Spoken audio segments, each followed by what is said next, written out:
Hey, Heavy Tribe, it's Erin, and do I have a fun one tonight? If you haven't heard of Russkaja, well, you should definitely be rectifying that the moment this interview concludes.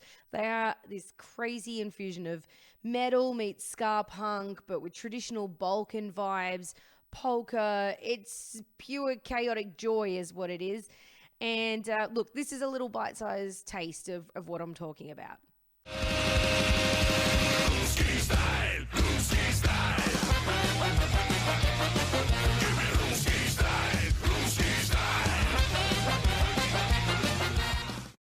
Now, tonight I have vocalist Georgij and guitarist Engel on the line with me. So let's jump in and talk about the world of Russkaja.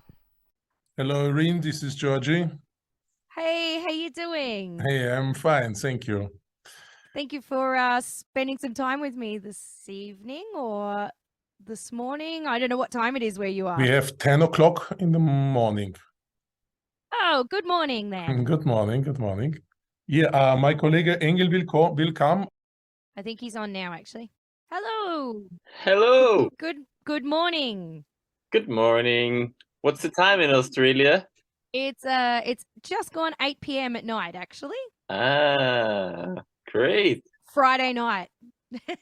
Cool. You gotta have a drink and go out then. Yeah, beer o'clock. It's got to get you guys out of the way. No, it's really great to have you both. So what is plans for your day then? If it's 10 o'clock in the morning where you guys are, you got like a day of interviews lined up or? Well, actually, we got only this one right here with you, and then it's just a usual day work. I'm working on a mix with a country artist, and I'm putting the final touches on it. So that's what I will be doing after the interview. Okay, cool. Well, I feel like I need to enlighten the listeners of Heavy for anyone that may not have heard of Russkaja. Am I saying it right? Russkaja? Yep. Excellent. So you're a 7-piece Austrian-based band, but you really defy the laws of like genre categorizing because it's like this fusion of Russian folk, polka, Balkan music with punk and metal and rock. Like in a nutshell, it's just like chaos. I feel but I feel like that even just sells short like the energy that you guys have. So tell me, what on earth births a band like this? I don't imagine that there are hordes of people out there that are lining up with this specific style of music in mind. So how did you all find each other and how did the band conceive? Yeah, I would start in the year 2000. I read a book about a discotheque in Berlin where the musician, where the DJs make some Russian style music, folk and all this. And then I had the idea to have a band like this. And 2003, I met Dmitry. He just arrived from Ukraine to Austria for studying the bass guitar. And then we had the idea, hey, let's make this band. Let's make a band and sing in Russian language. Mm-hmm. So there was no bands like this in Austria. Amazing. So you basically just came up with the idea and then sourced the musicians from there. Yes, it was like this. And so with the time, some of the musicians are changing. And now we're here and it is growing and people like this. And the music is fun. Yeah, it is fun. I feel like, how can you not like this? So I will admit that I'd not heard of you guys before I was tasked with the interview. And so I've like delved into the back catalog and I've also listened to your new album that's not out yet. And we'll get to talking about that in a minute. But I was on the treadmill at the gym and I had you guys cranked in my headphones and I was like pumping along. It's such good gym music. I don't know if you've ever thought of having your music played during a workout, but I kind of giggled to myself as I looked around and at the other people in the gym and I thought they're probably all playing like techno music and stuff. And here I was listening to this crazy like Russian gypsy punk polka music. It's it's just, yeah, it's very wild, 4,000 BPM style music. 4,000.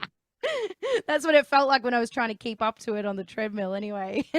Yeah. But with your songwriting, is everyone involved, or do you have like a primary songwriter in the band? Well, that's my question, because I'm writing songs here, and so most of the stuff is coming from me, and I'll be humming stuff into my phone, or if I got a guitar at hand, I will just sing and play like a riff into my phone, and from there I'll start making demos where I program the drums, and I will sing the demo vocals and all the horn melodies. I just type them into my DAW, and when I got a demo of like a song I think it would be cool for Russkaja, then I go to Georgij, and from there we take it just like how we feel it. Sometimes you change some lyrics, or you change some parts, and sometimes the song is perfect as it is, so it changes from time to time. So by the time it gets into the rehearsal space with the rest of the band, the songs are basically formed at that point? Actually, since I'm also the producer and I'm recording all the stuff in my own recording studio, we might play one or the other song in the rehearsal space all together, but I think like 50% of the songs I go into the production when the demo is finished. Sure. So when the record is finished, that's when we start rehearsing. So we want to prepare for the live shows, and we always try to mix things up for the live shows. So we don't just play songs as they are on the album. So we'll add some parts, like different endings or different starts, or we'll just put songs together, like two of them that kind of fit, and we make them work together. So the live shows are kind of unique. I love that as a music fan. Like, it's great to go to a gig and just get a different version of the song. You feel like it makes it a more personal experience, I think. So that's really cool. Not just pressing play on a live show. Yeah. Just different, Yeah, exactly. And I guess for you guys as well, that must keep it nice and fresh and fun to play, because you're not just recycling the same songs over and over. You wouldn't get it. It would help you not get tired of the songs, I would imagine. Definitely, yeah. So in the rehearsal space then, given that there's 7 of you, is it fairly well structured, or do you find it can get chaotic, and do you stay on track? I mean, I know 4-piece bands that find it hard to stay on track, let alone have 7 of you in a room.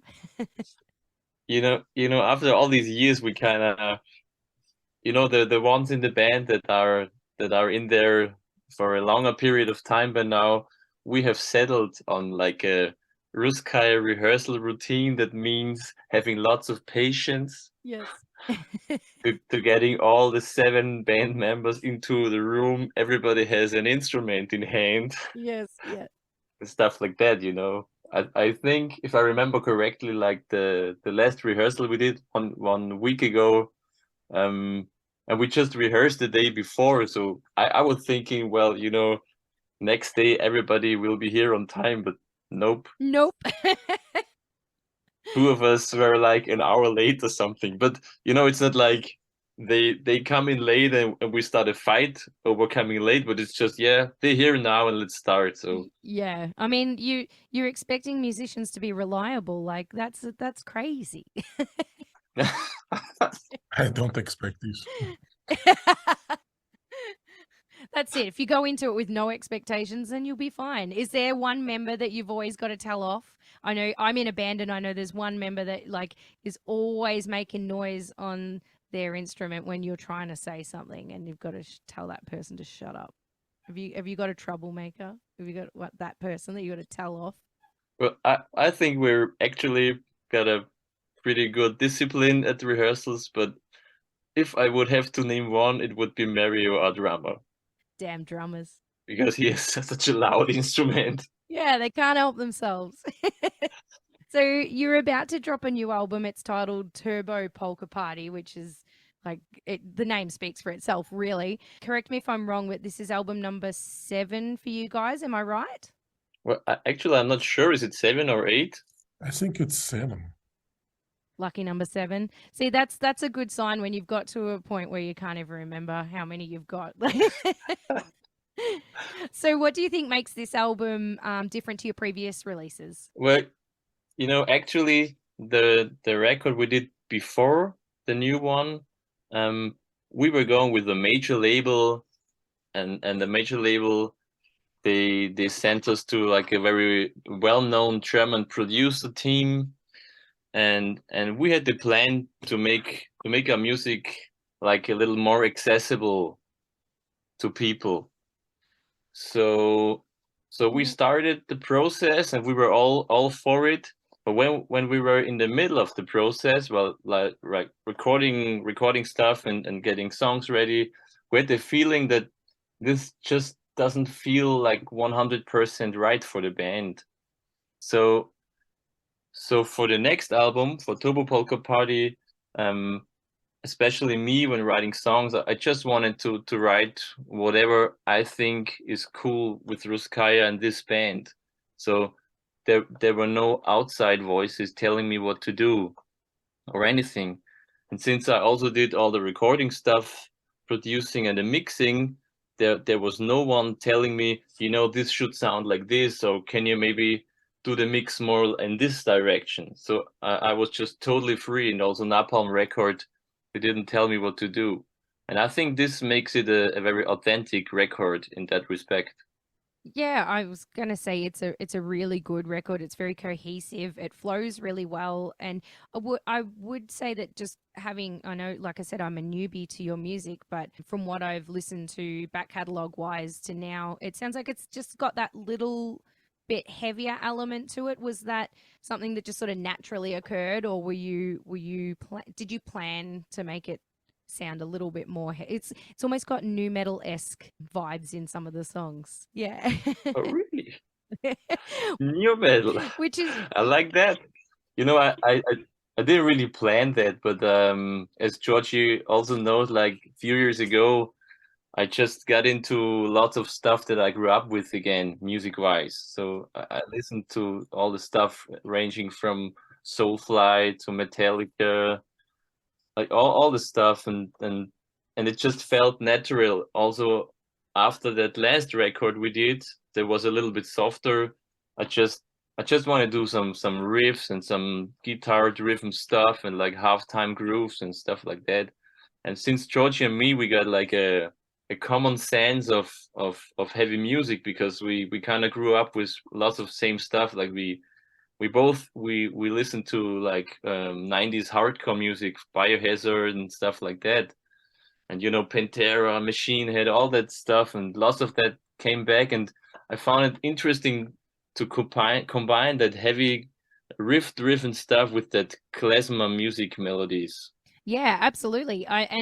I'm also from that same generation, so I think that we're getting to, I don't want to give our ages away, but we're getting to an age where we're kind of maybe doing that circular thing where we come around and revisit the things that really like molded us in music, and I can definitely hear those elements in this album. Rage Against the Machine was another one that I could kind of pick up on, and it sort of leads me into my next question, because like as I stated earlier, you're based in Austria, but amongst you guys there's Russian and Ukrainian heritage. And while the music sounds very upbeat and fun, there's usually some serious messages in the lyrics, and I imagine that the events between Russia and Ukraine recently have had significant impact on these recent songs. Would I be correct in stating that? You're definitely correct, because the first song on the record, called No Borders, I was directly inspired by the stuff that's going on now in Europe. Yeah, which must be really hard for you guys to watch, but I think that little bit of extra aggression in the music definitely suits, if that's the message that you're trying to portray or get through to people at the moment. It's definitely not the happiest times we've ever had, so I think you're right. Yeah, and the one thing I do really love about folk music as well, I grew up with a lot of traditional Irish music in my family, and So I've heard all the rebel songs and stuff of the Irish, and that's one thing I've noticed in folk music is that the tunes, they sound so upbeat and uplifting and quite happy sounding almost, but the subject matter in the lyrics is often very political, sometimes very depressing, sometimes about some really like heavy shit. And yeah, I really vibe with that. I vibe with that whole aspect of being able to kind of get joy from the music, but there's a deeper meaning in the lyrics as well. And you guys toured with one of my favorite bands ever, Flogging Molly, recently. So I feel like that's a great, those combination of you two guys is just super cool. How was it touring with those guys? It was a great time. We got a very nice platform from Flogging Molly to support them in USA. And there was the people who come to Flogging Molly concerts, they are expecting something new, some new band. The band is presenting every year, and so we was very good accepted. And then we had the luck to go on the ship, the Salty Dog cruise. Oh, you went on the cruise? No way! Yes. Oh, it's a dream of mine to go on the Salty Dog cruise. Yeah, just buy a ticket. It's great there, really. That would have been such a time. The next one is already sold out.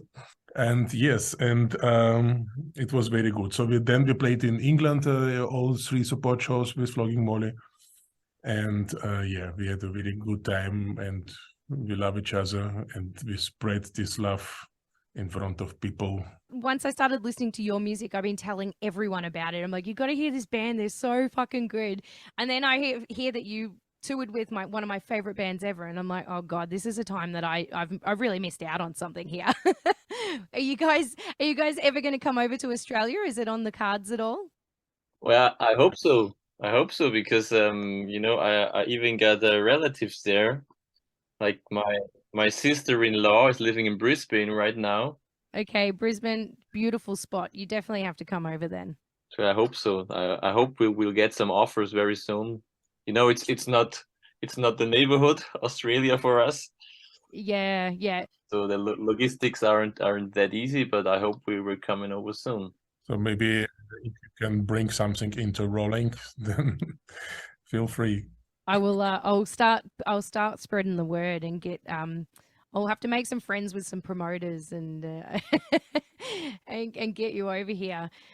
I would imagine as well, like just when you said how open to your style of music the Flogging Molly crowd was, and as a Flogging Molly fan, I'm surrounded by those people, so I know that whole genre fusing heavy meets folk stuff is just like, yeah, those people are really open to it. But I imagine that you've got quite an eclectic fan base, because you could, like, your music can appeal to people that love heavy music, but people that also maybe love the more traditional side of things. Do you find that you have a really broad mix of fans? Yeah, I think you're right, and to me it's comparable to a band like Fishbone, which I really love. You know Fishbone? Yes. Yeah. Yes. Yeah. Because they always were very broad, and it could be funk, it could be ska, it could be reggae, but it could also be very heavy at times. It could be rock and stuff like that. So I think they have like also a very broad audience here. And it's not like there are no other bands out there doing that fusion of traditional folky kind of music with heavy stuff, but and I've listened to plenty of them, all the Viking metal and the pirate metal and all that sort of stuff, but I did find that listening to Russkaja, it was just something different again. And yeah, you've definitely got a sound that is your own, and it's just so infectious. I couldn't get enough of it. Once I started listening, I'm like, it's all I'm listening to at the moment. You're very motivating, you know. You've got a new fan. I'm super into it. Well, that's great to hear. So you've got an array of different instruments in your band, but I wanted to ask like a bit of a fun question. What obscure instrument would you like to see featured more in heavy music? It doesn't need to be an instrument that you guys use. It could be anything. Like oh, he's already got it. Steel drum. Yeah. like the calypso music. Yeah, for the Caribbean style. Yeah. It's like You know, I love it. there's one CC Top song from like 20 years ago where they had like a steel drum in the song. It's great. I was gonna go with the kazoo. I think it's a really underrated instrument. We already have the kazoo, Georgij. I just wanted to say. Yes. Russkaja. Look, it was meant to be. I was meant to find you guys. It's like my soul band. Is there anything that you'd like to add about the new album or the tour that you're about to go on that I may not have touched on? Because I've just been more or less gushing over how great I think this new album is. Unfortunately, we're not going to Australia, so talking about that tour is a little bit hard. But maybe there's some listeners or readers from Europe as well, or from the UK, because our tour will start at the end of February and we go through all of Europe over to UK and France and everywhere. So we're gonna make a big party and hope to see everyone there. Yeah, that's awesome. Yeah, I had a look at your tour dates. It looks pretty packed. It looks like you're quite busy. And the album comes out on February 3rd. I think it's already next week, right? Yes, I think so. On the 1st, there were going to be one more single that's coming out. Sure thing. Just before the album drops. Yes. Excellent. It's been awesome. I can't wait for. I've heard the album, so I know how good it is. But I can't wait to be able to share it with my friends, and I'll start working on getting a bit of a Russkaja fan base over in Australia, so that we've got some reason to bring you guys out here. Yeah, we'd love to come over. The summer festivals are the way to go. So we're in our summer at the moment. Come next summer, that's it. My prediction is that you guys will be over. We can get our skank on. That would be awesome. Do people still skank? I don't know. I haven't been to a ska show in a long time. Well, actually, that term I only know from Fishbone. In Europe, nobody says skanking.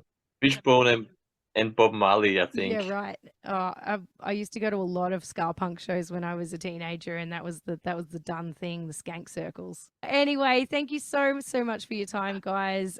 Congrats on a brilliant album, and I wish you much success with the release, and all the best with the tour. Thanks, and hope to see you in Australia.